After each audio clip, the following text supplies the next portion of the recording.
$1 trillion gone. Sarah is at her kitchen table. It's Sunday morning.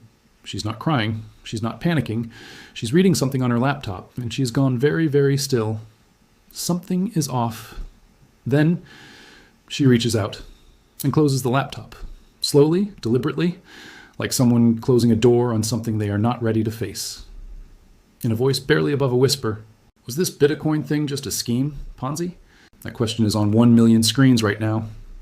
And depending on how you answer it, the next decision you make is either the best financial move of the decade or the last mistake you ever make in this market. Bitcoin's $1 trillion identity crisis hits from every direction. Bloomberg, February 21st, 2026. Bloomberg published this on Saturday. It went viral in 48 hours. And it asked a question that every Bitcoin holder is now confronting. The issue isn't price, it's purpose. Is Bloomberg right? While Bitcoin lost over $1 trillion from its peak, gold hit a price it has never reached in recorded human history. If Bitcoin is digital gold, why is the original gold winning?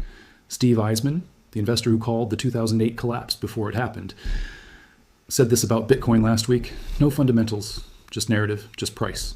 Is he right? Or is he making the exact same mistake that everyone made when they said the same thing about gold?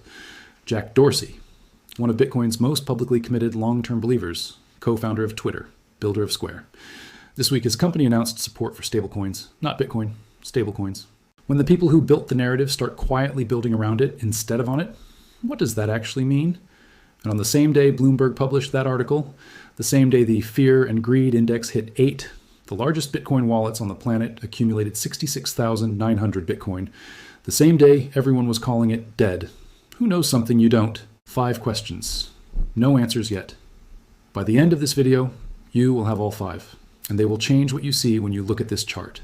But first, you need to meet the 3 people who are sitting with the same information right now, making 3 completely different decisions. One of them is you. Sarah is 34. She is not a trader. She's not a speculator. She is the person who did everything the financial system told her to do, and then made one deliberate research decision to go further. She saved 30% of her income, 0 consumer debt.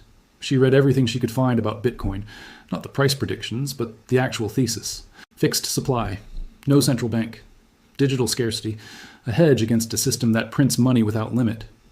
She bought Bitcoin because she built a thesis, and the thesis made sense. This morning she opened her laptop and read the Bloomberg article. I did everything right, the research, the patience, the discipline.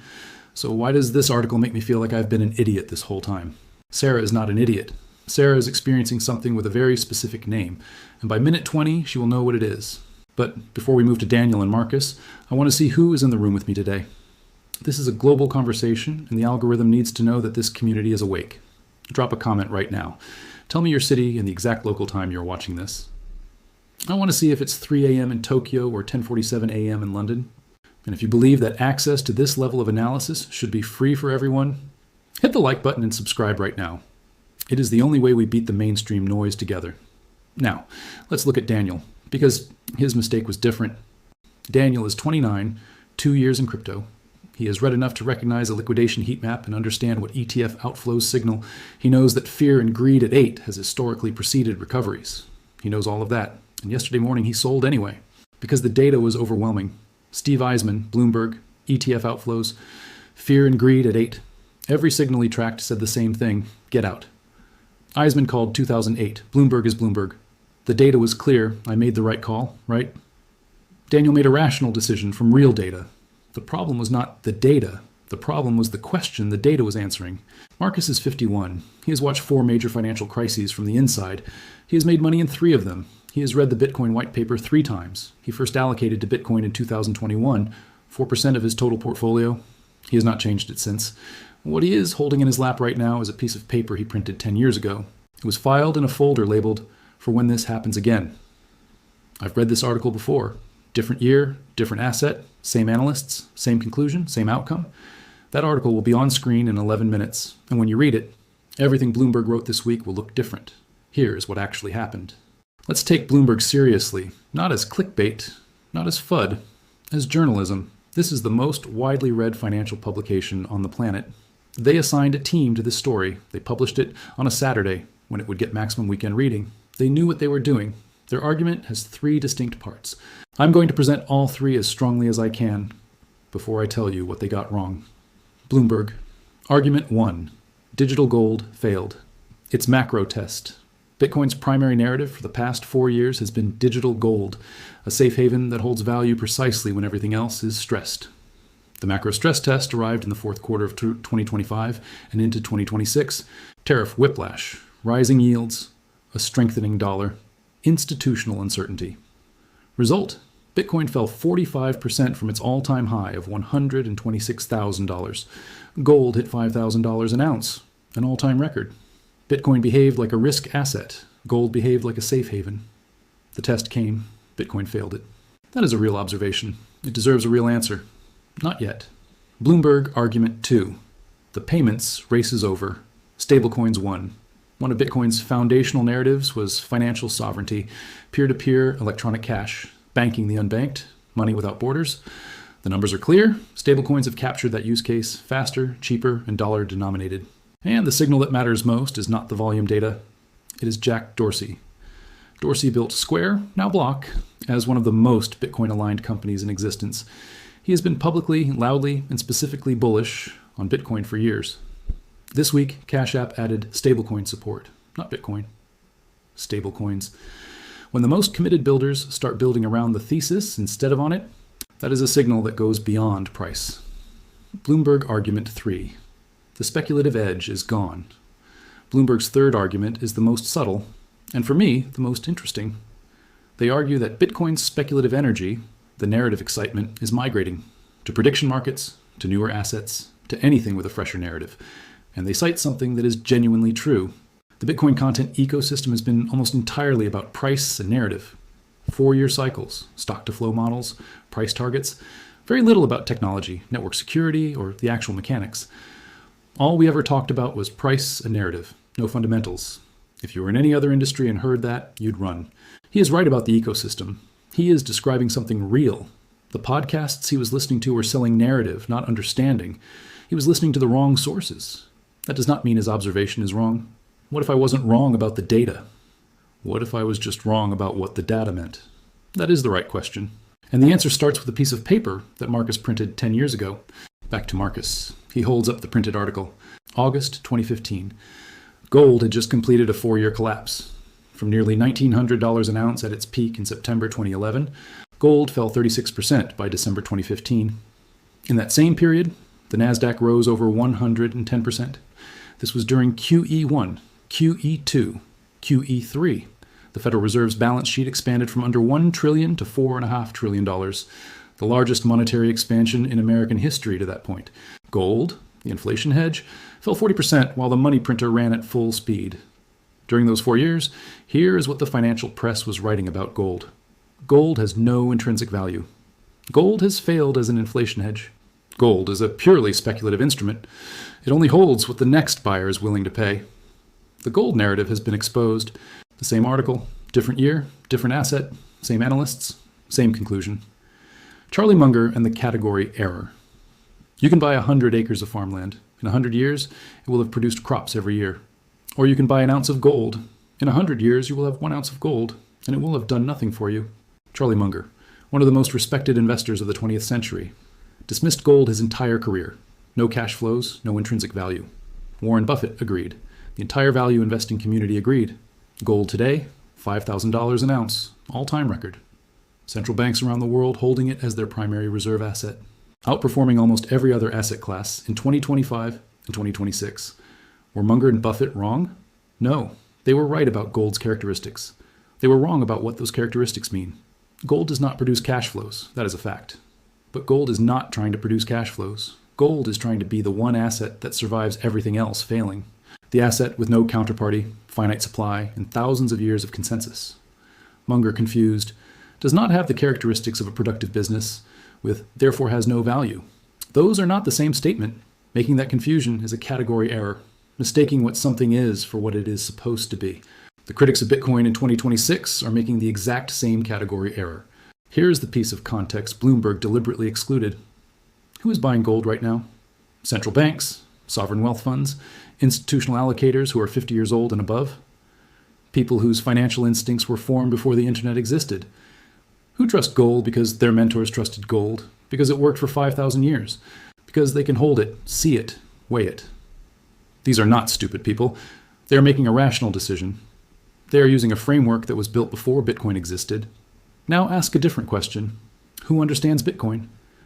The people who grew up on the internet, who understand public key cryptography intuitively, who have used distributed systems since they were teenagers, who know what it means for an asset to be natively digital.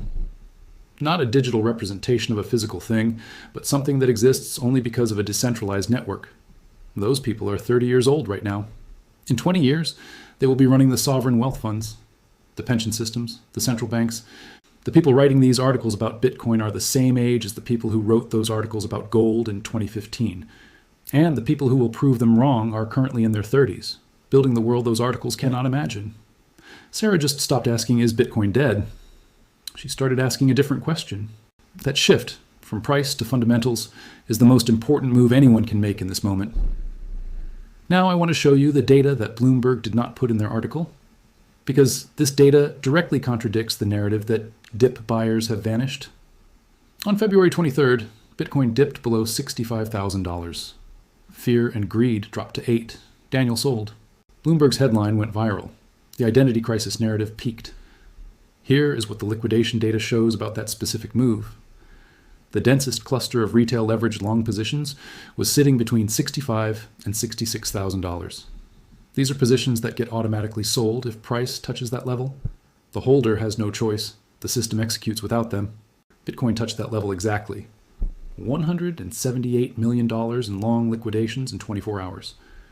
Isolated liquidations of $2 million or more appeared precisely on top of the retail stop-loss clusters. And then Bitcoin reversed. It did not close below 64,800 on a daily basis. The wick went to the liquidity pool exactly and reversed. That wasn't a breakdown.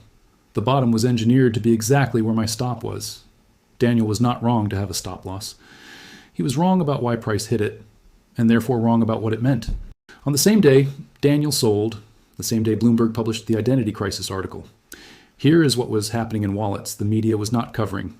Large Bitcoin wallets holding between 1,000 and 10,000 coins. They accumulated 66,940 Bitcoin in a single day, the largest single-day accumulation since 2022. Two specific on-chain moves tell the story underneath the accumulation data. 909 Bitcoin moved from a 13-year-old wallet, coins that survived 2011, 2013, and 2022. They moved and were absorbed without any visible price impact. 2,000 Bitcoin from a 7-year-old wallet. Same signature. That is not panicked sellers finding no buyers. That is ancient capital being transferred from one category of holder to another, from someone who needed liquidity to someone who had been waiting at precisely this price. They were on the other side of my trade. I sold to them. At the bottom they built. If retail was genuinely capitulating, if the identity crisis was real, exchange inflows would spike, coins would flood onto platforms to be sold. They have not. Exchange supply is at structurally low levels, not rising.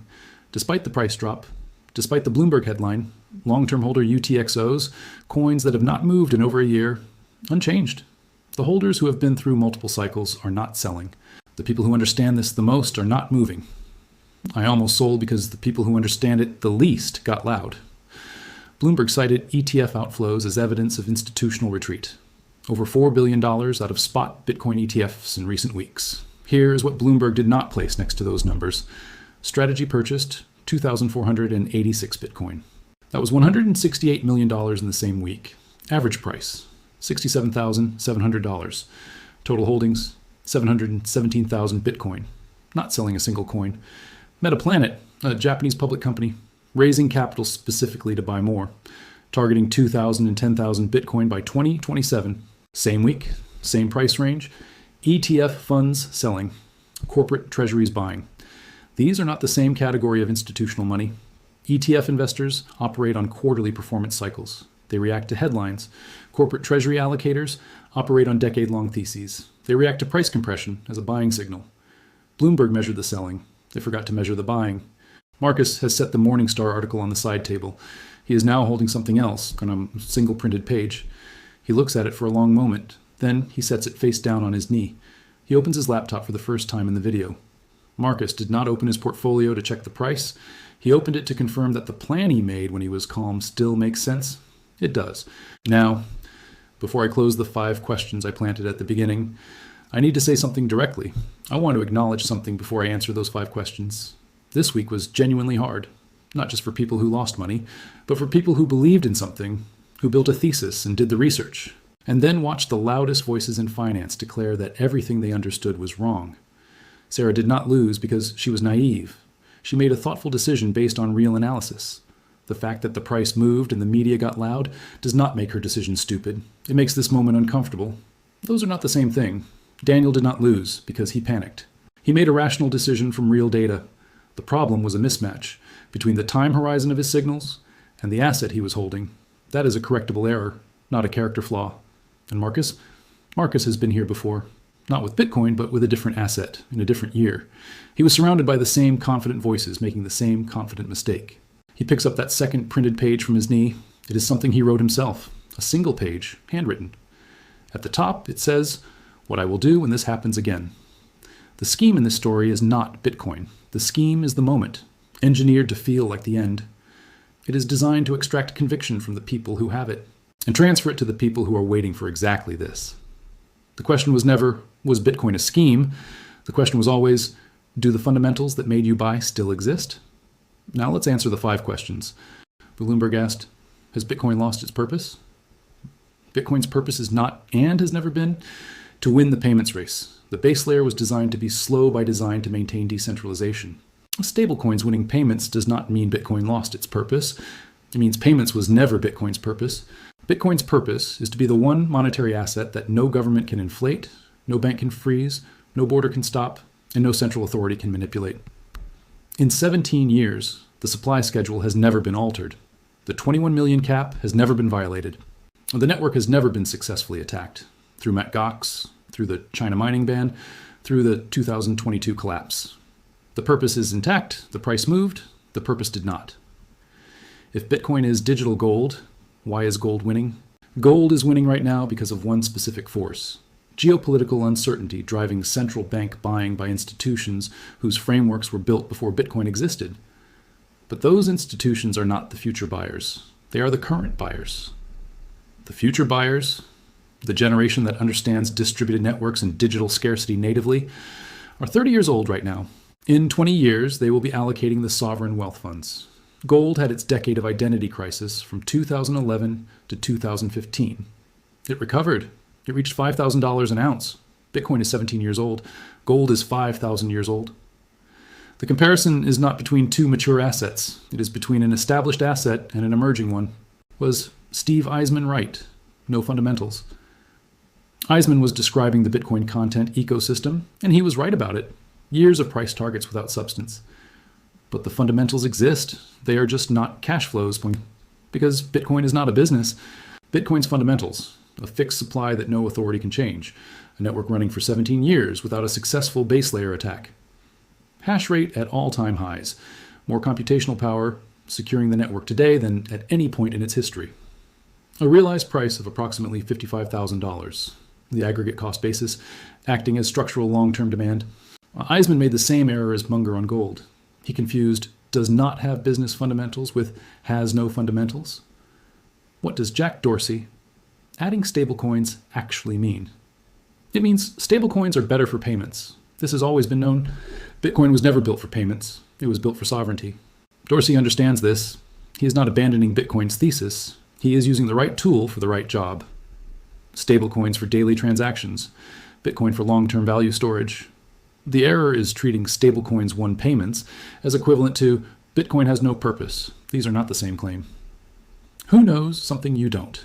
The entities that accumulated 66,900 Bitcoin on the same day as the Bloomberg article are not retail investors.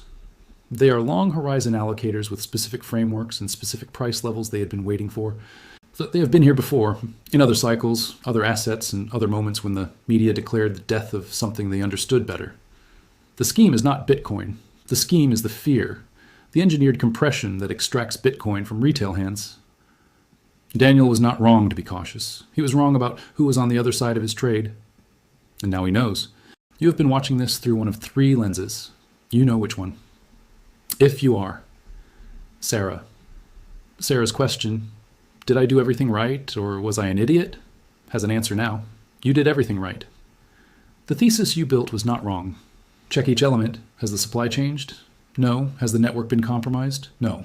Has any central authority gained control? No. Is fiat money still being printed without limit? Yes. The thesis is intact. The price moved. Your confidence wavered because the loudest voices got loud at the wrong moment. You do not need to buy more right now. You do not need to sell. You need to answer one question honestly. Did the thesis break or did the noise get loud? Those are not the same thing. If you are Daniel, Daniel's problem was not the decision. It was the mismatch between his signals and the asset he was holding. Short-term signals, fear and greed, ETF flows, are real data, but they answer short-term questions. If Daniel is a short-term trader, he needs a complete short-term system. If he is an investor, he needs to stop using short-term sentiment. Right now, Daniel is playing both games simultaneously, losing at both. The first step is not, when do I get back in? It is deciding which game he's actually playing. If you are Marcus. Marcus already has the answer. He wrote it on a piece of paper years ago. The plan he built when the price was different was not built for comfortable markets. It was built for exactly this market. This discomfort, this noise, this moment. DCA still running? Do not change it. Extra capital reserved for structural compression. This is the compression. The only variable remaining for Marcus is whether he executes the plan he made when he was calm. Was the Bitcoin narrative just a scheme? The scheme was the question? Designed to make you sell at $65,000 so someone else could buy at $65,000? Designed to make the noise feel like signal, the temporary feel like permanent, the price feel like the thesis. The narrative that broke was the bad one, the price-only, cycle-chasing narrative that was never built on understanding. Good, it needed to break. What remains is what was always there. 21 million coins, 17 years of unbroken operation, a network secured by more computational power than ever, and a growing number of long-horizon allocators accumulating quietly while the media declares the death of something they do not understand. In the next video, the 5 specific on-chain signals that tell you, with historical precision, when this accumulation phase ends. Not a prediction, not a narrative. Data. The exact data Marcus is watching right now. One word in the comments, scheme or setup. Before you go, I want to say something to you specifically. The average watch time on YouTube for a video this length is less than 4 minutes. You have been here until now. That puts you in a different category. You are the 1%. Most people want a price prediction. You wanted a framework. Most people want a shortcut. You wanted the truth. That level of discipline, that ability to sit with discomfort and look at the data, that is exactly what separates Marcus from everyone else. If you made it to this exact second, I want you to leave a comment with 4 words. I made it until the end. I read every single one of those, and I respond to as many as I can, because you are the reason I build these breakdowns. Hit the like button one last time to seal the deal, and I will see you in the next one.